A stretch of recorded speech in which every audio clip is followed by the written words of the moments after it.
ए भैया काहे उदास वाला हो?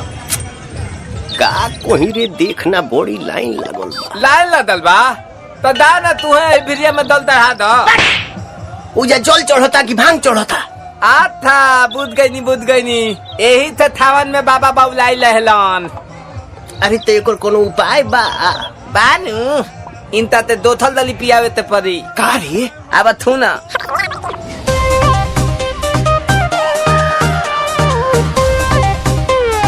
हर हर बम बम।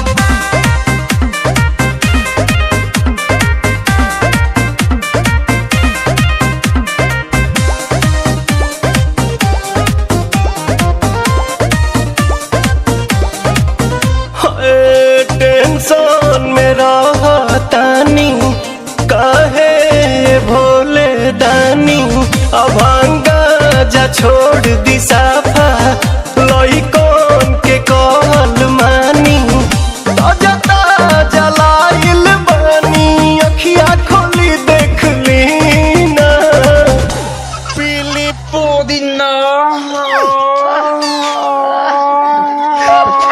पुदीना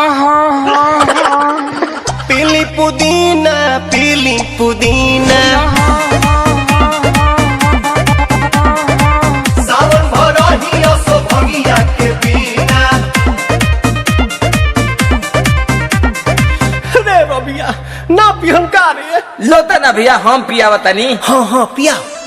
भनिया धतुलावा थोली बतली तवे तदी भनिया धतुलावा थोली बतली तवे तदी ए तबे लतालाई तली बाबा ए तलोते तदी ए तबे लतालाई तली बेलूरा ताता तली जानतानी बाबा रउआ भंगिया के बिना काम न चलेला एको दिन राम तनी का ख्याल करी सेवा के अपना हो चढ़ल बाटे सावन के महीना राम। रुको भौजी ये लोग के समझावत तनी।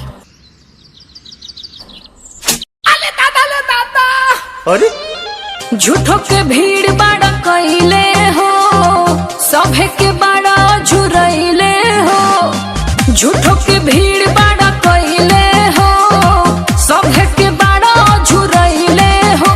तोहर बिगड़ल काम बन जाई छन घर में बाबा के शहर में जादेव घर में बाबा के शहर में जादेव घर में बाबा के शहर में। ये बतिया ढंग से ना बोल तू। जाना जल्दी। पुदीना